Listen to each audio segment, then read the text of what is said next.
Bonjour à tous. Monténégro, UNESCO. Je suis donc dans les fameuses bouches de Kotor qui sont classées au patrimoine mondial de l'UNESCO.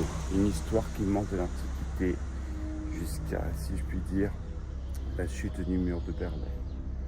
2000 ans d'histoire en 10 secondes. Antiquité. Rome commence à occuper les bouches pour deux raisons. Un, c'est une protection militaire idéale et en cas de tempête également. Ça, c'est une chose. Après, ça passe entre les mains de Byzance, de Constantinople, autant pour moi. Après, ça passera entre les mains, pour faire court, Venise, la République de Venise. À la chute de Venise en 1797, Bonaparte récupère, français. Après, il y a les Russes, Austro-Hongrois. Après, en 1945, l'Union République Socialiste Soviétique fait la même prise, la Yougoslavie, l'union de tous ces pays. 1989, la chute du mur de Berlin, l'éclatement de la Yougoslavie, Croatie d'un côté, Albanie, et puis Monténégro qui devient indépendant. Voilà. Et là, vous êtes sur la chaîne Urbasie Clément. Nous visitons un bâtiment qui était donc détenu par les autorités socialistes de l'époque. Alors, allons-y. On va découvrir ce lieu qui, je pense, a une histoire remarquable.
L'enchâtrement et le foutoir étant tel qu'on ne peut pas aller de l'autre côté du bâtiment.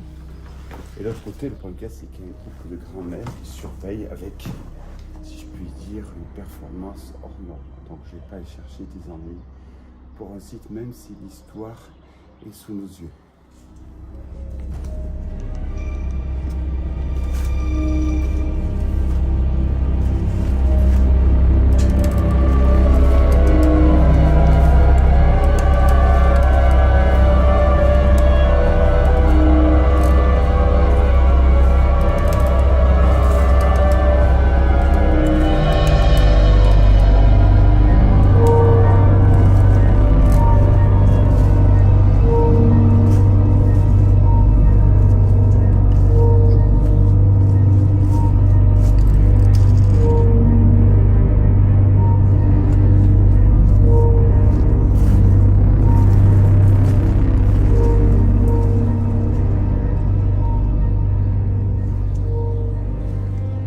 Voilà, on a visité donc cette partie qui doit être plus administrative que la première partie là qui est derrière moi, qui est un dispensaire, je pense.